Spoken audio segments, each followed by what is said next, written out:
on a basic level, don't we deserve answers about who these men were? If he knew exactly what they were and what they were doing, don't we deserve answers about that? I definitely want to know if regime change is happening, and I will be very angry if it happens and I was not informed. So the answer to all those questions, I always want more information. But I feel like we're in the midst of another Russiagate hoax.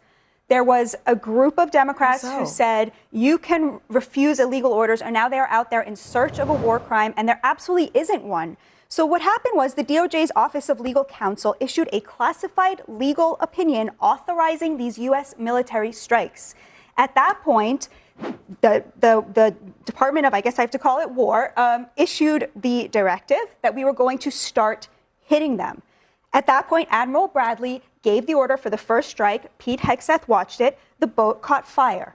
Now, in order to establish that a war crime happened, we have to know that the boat was completely destroyed. The military action, which was authorized by the DOJ, under Article 2 powers, which Trump has the legal right to issue, that boat was destroyed, was no longer a threat, and that there were two people clinging to it for life who were also no longer a threat. We do not know that yet. You don't really need to know what happened I tend to disagree. I mean, we do have a JAG lawyer who has a lot of experience with military strikes. I think it's a really because if the boat was only disabled and not destroyed, it is still a legitimate military target. Sean, let me start with you first, because you were former White House press secretary. You're a DC guy.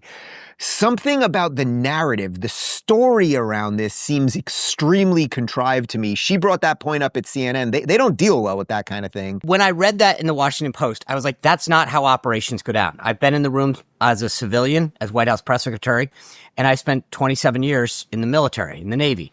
I know how these things happen. The Secretary of Defense isn't giving a verbal order.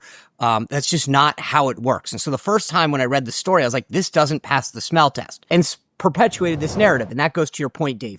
When you don't know any better, the initial story out of the Washington Post was Pete Hegseth took a baby, lit it on fire, threw it off the boat, and killed a bunch of innocent civilians, and then they all died, and a nuclear weapon launched and killed more innocent civilians. And suddenly now we have, earlier this week, ABC News coming out and saying, well, gosh, actually what happened is the commander with an intel officer on one side and a JAG officer on the other had a legal opinion from DOJ stating that the operation was legal, and then used the intel from the intel officer and the approval from the JAG officer to recognize that this strike was legal. And now everybody's walking it back and trying to put the genie back in the bottle. But that's, to your point, they were able to sell this because they didn't like Trump and what Trump was doing.